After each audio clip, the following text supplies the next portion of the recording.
The first thing I want to say about our next speaker, who's Father Cyril Hovorun, is that he's very modest. He sent me a very, very modest bio of himself, which I will read and then will add to. So Father Cyril Hovorun chaired the Department of External Relations of the Ukrainian Orthodox Church in the past. During the last 2 years, he has been a research fellow at Yale University. He's written extensively on the Maidan and the presence of the church there. Among his most recent publications is an article, Church in the Bloodlands, published in the October issue of First Things, which for those of you who unfortunately don't know about First Things, First Things is essentially the premier monthly magazine for people of faith who have very high IQs. So I highly recommend First Things to all of you, because I believe that all of you have high IQs.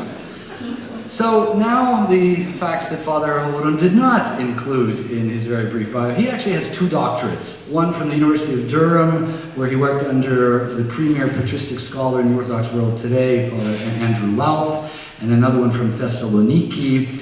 And the doctorate at Durham was done on an aspect of Byzantine Christology, so Father Hovorun is not only a specialist in the area of what we refer to colloquially as church politics, but he's also a very good theologian and church historian.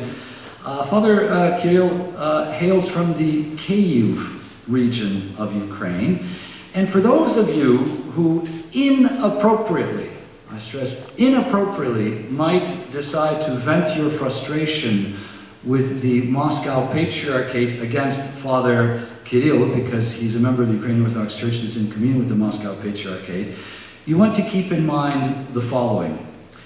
Even in the post-Soviet era, there are still people who are exiled from the territory of the former Soviet Union. Please join me in welcoming someone whom we hope will soon be able to complete his exile and return to the land where he really wants to be working. Отець Archimandrite Cyril Hovorun. Thank you, dear Father, for the words of the presentation, of introduction. I should admit that I have difficulties of recognizing myself in that introduction.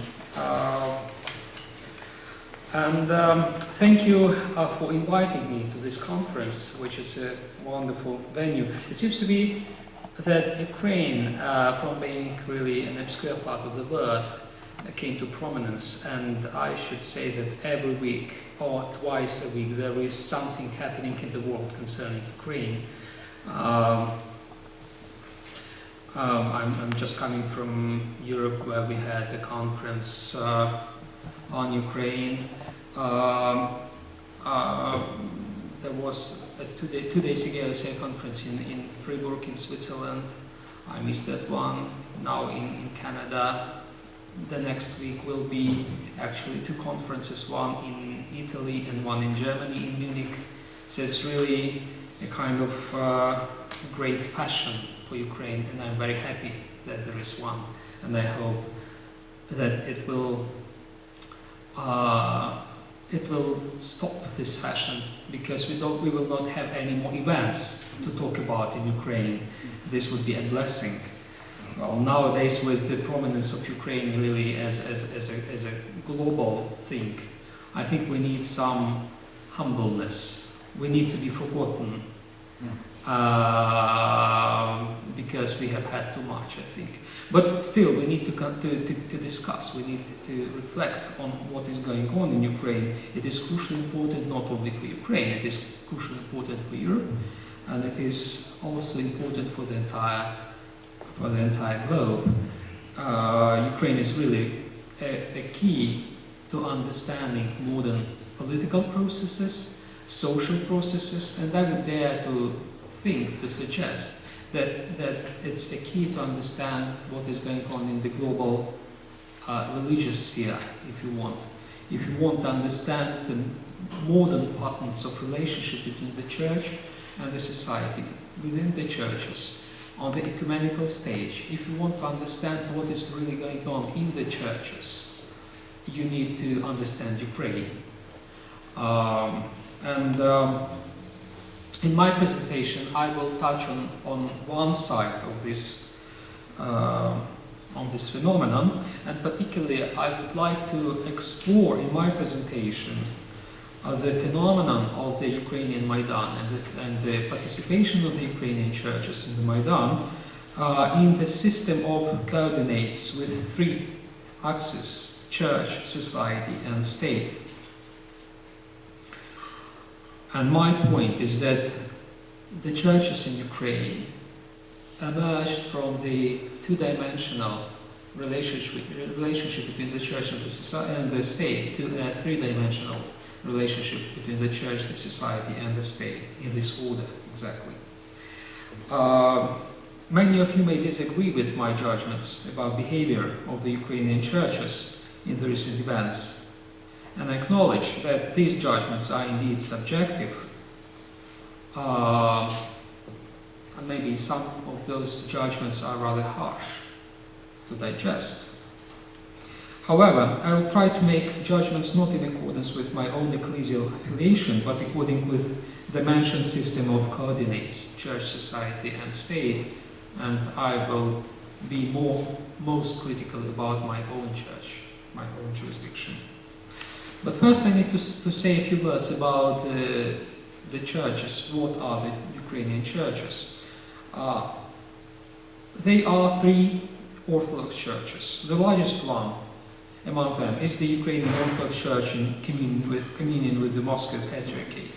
According to the official statistics, in January 2013, it had 12,485 registered communities. Well, now the number of those communities has reduced. This is the only Ukrainian church recognized by the Fellowship of the Orthodox Churches worldwide. For 22 years, the primate of this church was Metropolitan of Kyiv Volodymyr Sabodan. Now, its new primate is Metropolitan Onufry. The second largest church is the Patriarchate of Kyiv, which was founded in 1992 by the former exarch of Ukraine, Filaret Denisenko, who because of this was anathematized by the Patriarchate of Moscow. This church, according to the same statistics, January 2013, counted 4,536 registered communities. The smallest church in the Ukraine is the Ukrainian Autocephalous Orthodox Church, with 1,205 registered communities. It originates from the autocephalous movement that started in 1918, then moved into the immigration, mostly Canada and the US. And after Ukraine became independent, it returned to its motherland as a Ukrainian Autocephalous Orthodox Church. There's also a Ukrainian Greek Catholic Church, which is another important Ukrainian church, an important agent, actor in the events, which follows the Eastern Rite. This church counted in January 2013 3,734 registered communities, mostly in the western Ukrainian region of Galicia. It nevertheless developed, even though it is, physically it is quite local, but intellectually and spiritually it has developed a distinct social profile recognized throughout the whole country. All the Ukrainian churches came to the independent Ukraine from the cradle of the Eastern Symphony. During the entire period of independence, all of them competed with each other about who would be closer to the state. All of them enjoyed the period of favor and rejection by the state. After all, they all are Byzantine churches, even the Greek Catholic Church. And this is a common feature of them. They feature not only the same rite, but also they feature the same pattern of relationship with the state, of featured. Let me take these churches one by one. First, the Patriarchate of Kyiv, which emerged as an established church of the new Ukrainian state. So from its very beginning, it was imagined and set up as an established church. Its main slogan, which it shared with the state, was, as maybe you remember, the independent state should have an independent church. Незалежній державі, незалежну церкву. Patriarchate of Kyiv was particularly favored by President Kravchuk, who, as a former Soviet apparatchik, did not know, and still doesn't know, other patterns but the patterns of control over the church, the patterns of the kind of Soviet style of symphony.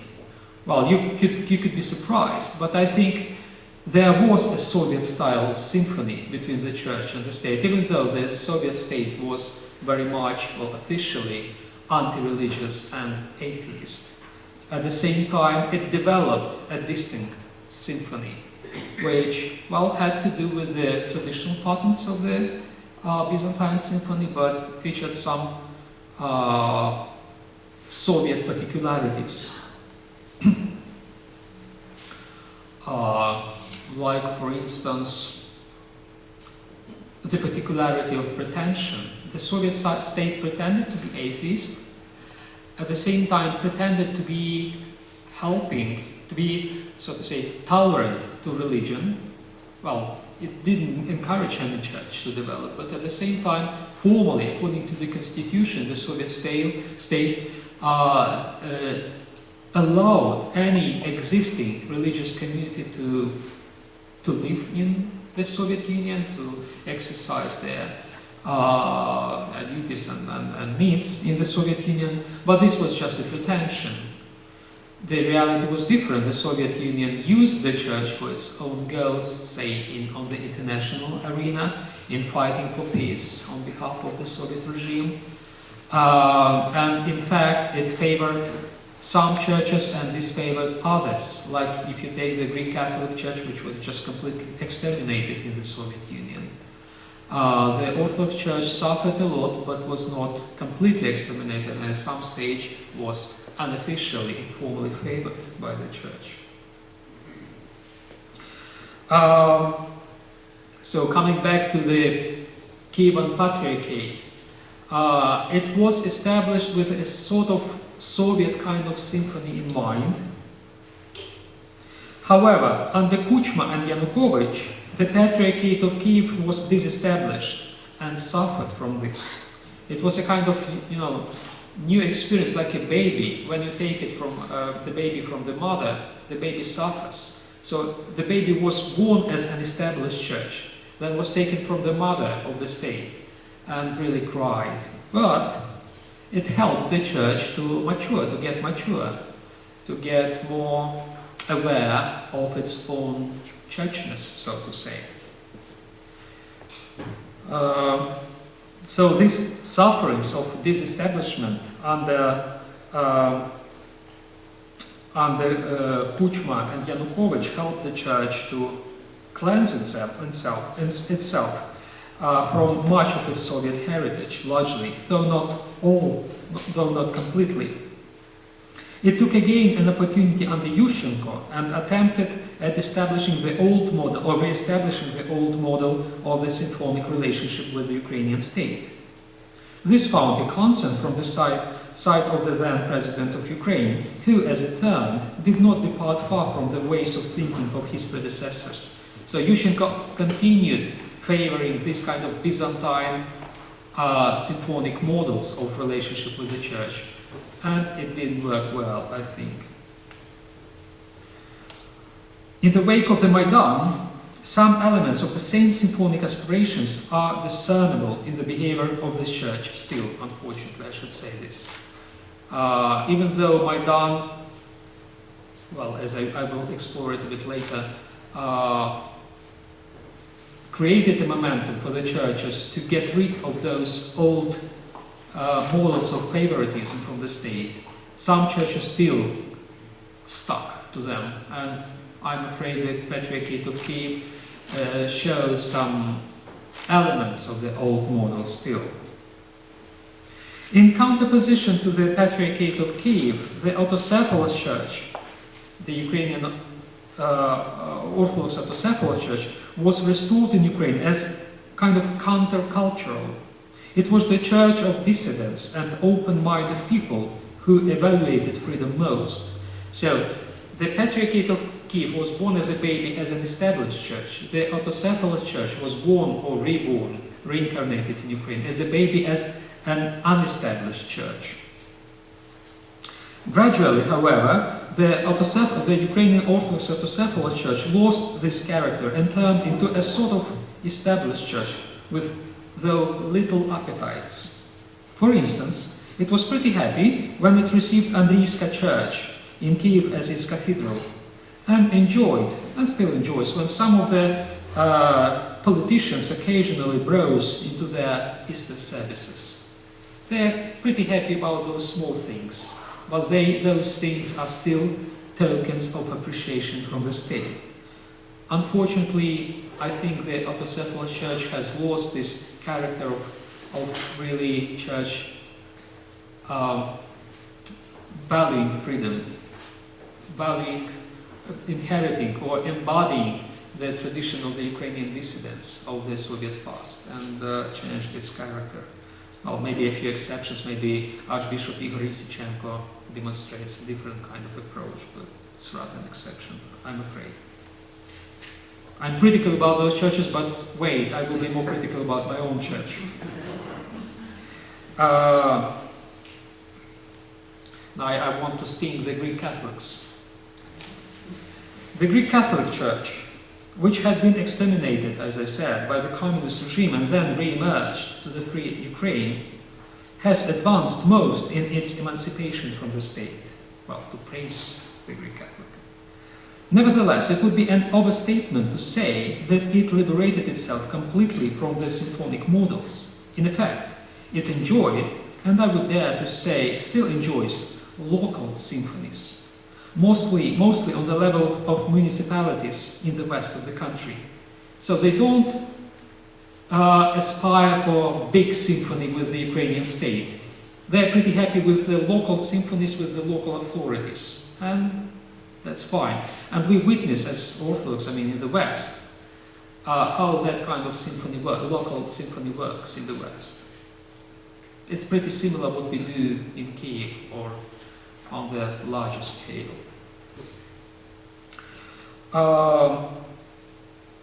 Now, the Church of the Moscow Patriarchate, in the first years of the Ukrainian independence, was disestablished. Here, well, I should again stress that it was disestablished from the Soviet model of symphony. That sort of symphony was perverse as any kind of things made in the USSR, but still it was a symphony. So even this perverse kind of relationship became all of a sudden unavailable to the Russian Church in the independent Ukraine. This was a real shock for it, a new experience. This church had a temptation to restore its symphonic relationship with the foreign political authority in Moscow. In other words, to establish an overarching symphony with Moscow.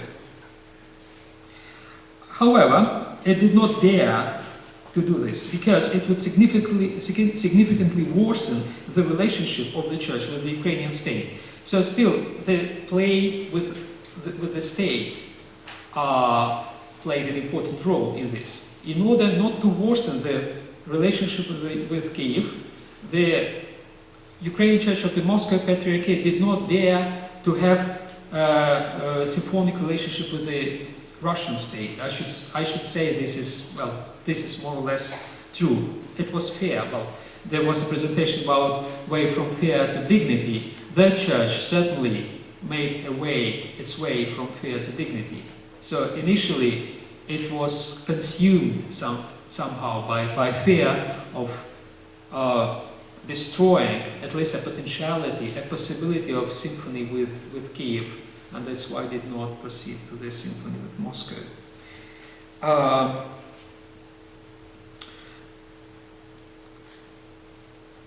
So this situation of inability to develop symphony, either with the official Kyiv or with Moscow, forced this church to accept some sort of disestablishment.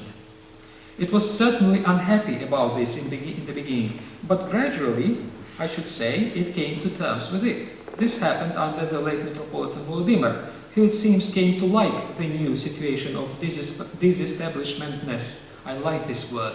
This is the longest word I've encountered in English. Disestablishmentness. I found this word in description of the religious community in New England in the 19th century. So we experienced the same bit experience in Ukraine. Not all of the bishops of the Ukrainian church under the Moscow Patriarchate share the same enjoyment of being disestablished. Many continued and continue to think in the paradigms of symphony. Some, like the notorious Metropolitan of Odessa, Agafangel, still dreams Byzantine dreams and wait that Moscow will come and espouse the widowed Ukrainian church. His sincere aspiration are probably best expressed in his letter, which he had sent on the occasion of election of Mr. Putin to his third term as President of Russia. This is a masterpiece. I love it, and I cannot resist the temptation to read it out to you. Remarkably, this letter was sent before Patriarch Kirill addressed a similar letter to Putin on the occasion of his election. So, well, I think Patriarch Kirill was upset about Agafangel going ahead of him.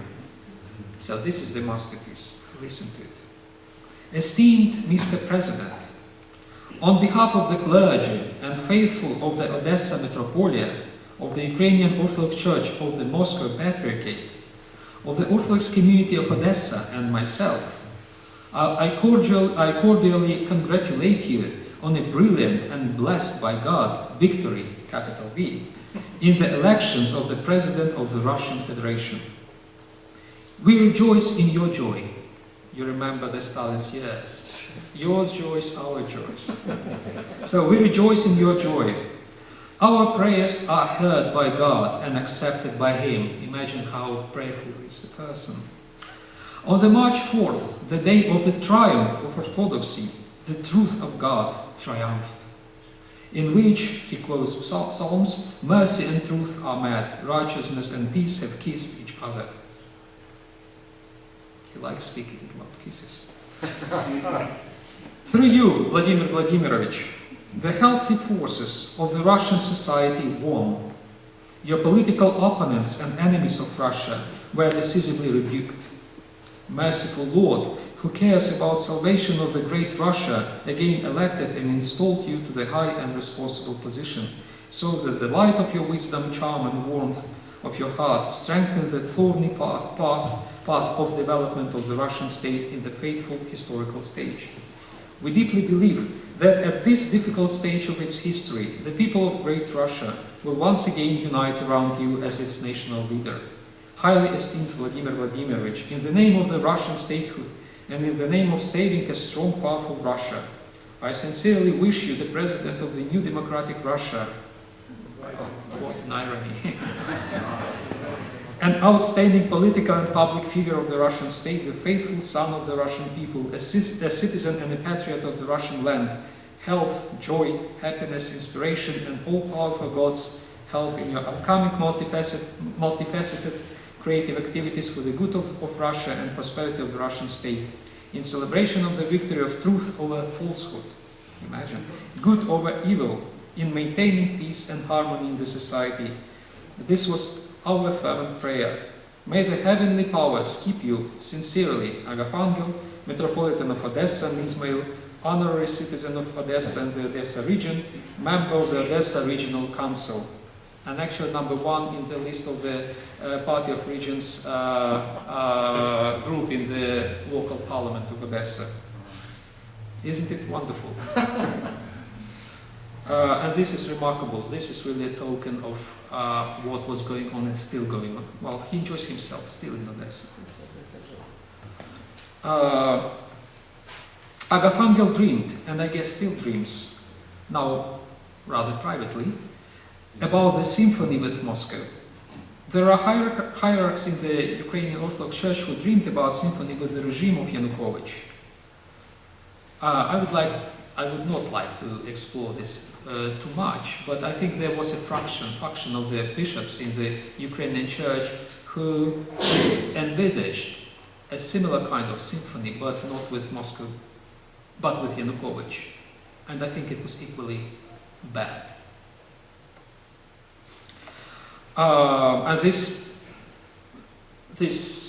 dreams came to be reality when, well, late Metropolitan Vladimir was was pressed to leave his position and to give away to other people. In sum, all the Ukrainian churches have tasted the bitterness of disestablishment and competed with each other about favors from the state, each one to different degrees. The Maidan, however, changed this situation. The Maidan promoted the civil society as the main political protagonist in Ukraine. No one political party or institution managed to appropriate this subjectness of the Maidan, even now, and this is important. Maidan has not become a political party. It is still a power which is capable of controlling any office, including the presidential office, and any party, and any church. The church has also realized this, well, with some tardiness, I would say. In the process of the events of the Maidan, they came to the understanding that a part of the state, there is a society which is an important political player. So the churches started flirting with the society, and this was good for the church and for the society. The most prepared for such a recognition of the society was the Greek Catholic Church.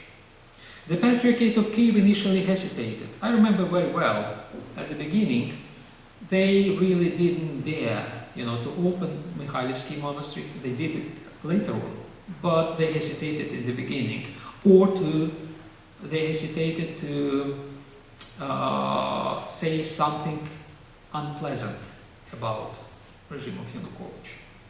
They were dreaming that, well, Yanukovych once, I remember very well, one hierarch of the Kyivan Patriarchate said that, like to mention that, well, Kuchma was against us, but then he came and kissed the right hand of Filaret. The same will happen to Yanukovych. This was the ideal.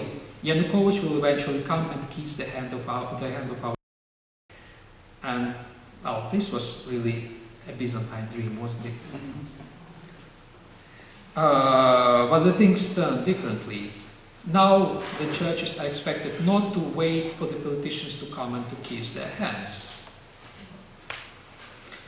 The Moscow Patriarchate was split into layers, I would say, and Maidan changed the structure of the Moscow Patriarchate, of the Ukrainian Church of the Moscow Patriarchate.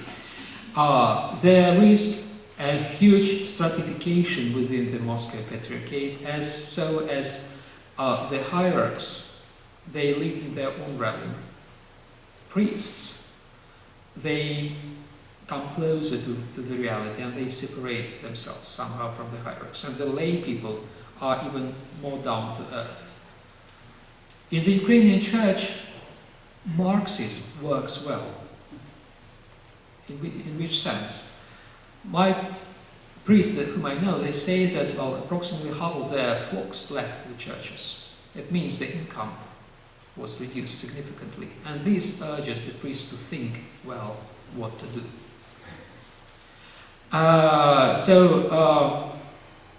The hierarchs still dreaming their Byzantine dreams. The priests have to feed their families.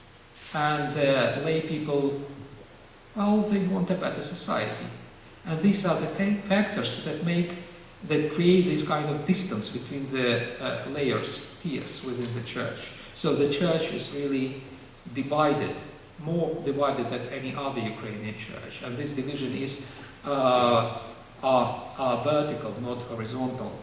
Not regional divisions, so to say, not east-west of Ukraine, but actual hierarchy, priests and people, lay people.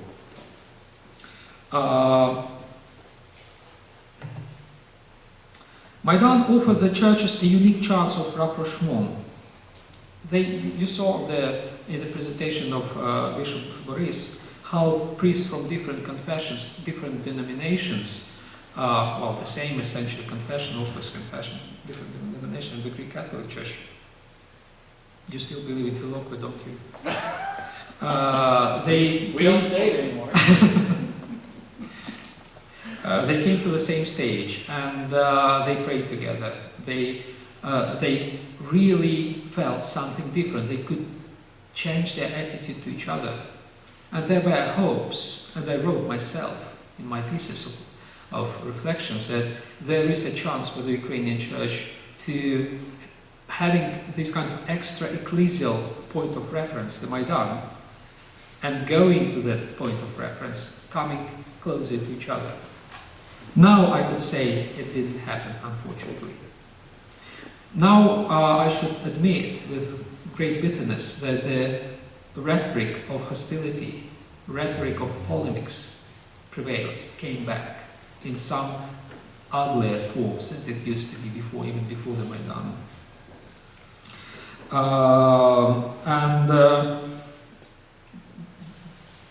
The conflict, the confrontation between the churches are harder. Nevertheless, there are also hopes.